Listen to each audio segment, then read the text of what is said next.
London, 1 in 4 children are on free school meals, so they have a particularly deprived population that they're serving. It's extended free school meals until April next year, so that some 2,000 children in my own constituency of Twickenham won't go hungry. Over 50% of pupils in that school are free school meals or pupil premium kids, and they cannot be let down again. And that's why I've tabled an amendment here on this order paper on the provision of free school meals. Since Liberal Democrats in government rolled out universal infant free school meals in 2014, funding for them has increased by just 11 pence.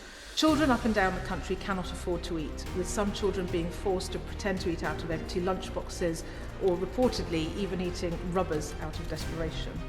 To expanding free school meals to all in poverty and tripling the early years pupil premium. At the heart of that vision was the principle that education is the single best investment we can make. So why won't the government prioritise expanding eligibility for free school meals, a hot, healthy meal in the middle of the day when children are guaranteed to be in school, so that all child in poverty are being fed? Statement, Minister Stephen Morgan. Today, I'm announcing the biggest expansion of free school meal eligibility in England in a generation. I warmly welcome this announcement, which will make such a difference to the lives of children up and down this country. We know the impact that free school meals can have.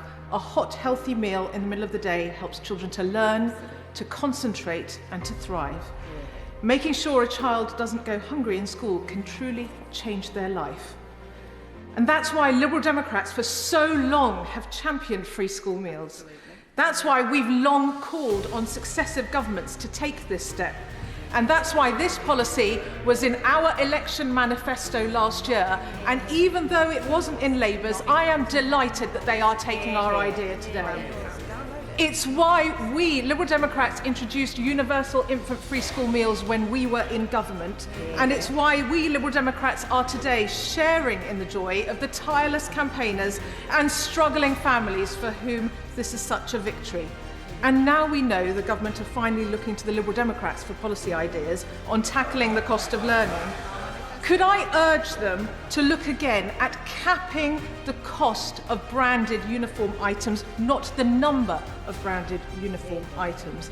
And finally, Madam Deputy Speaker, if the government is serious about tackling the scourge of child poverty, will they finally scrap the 2-child benefit cap?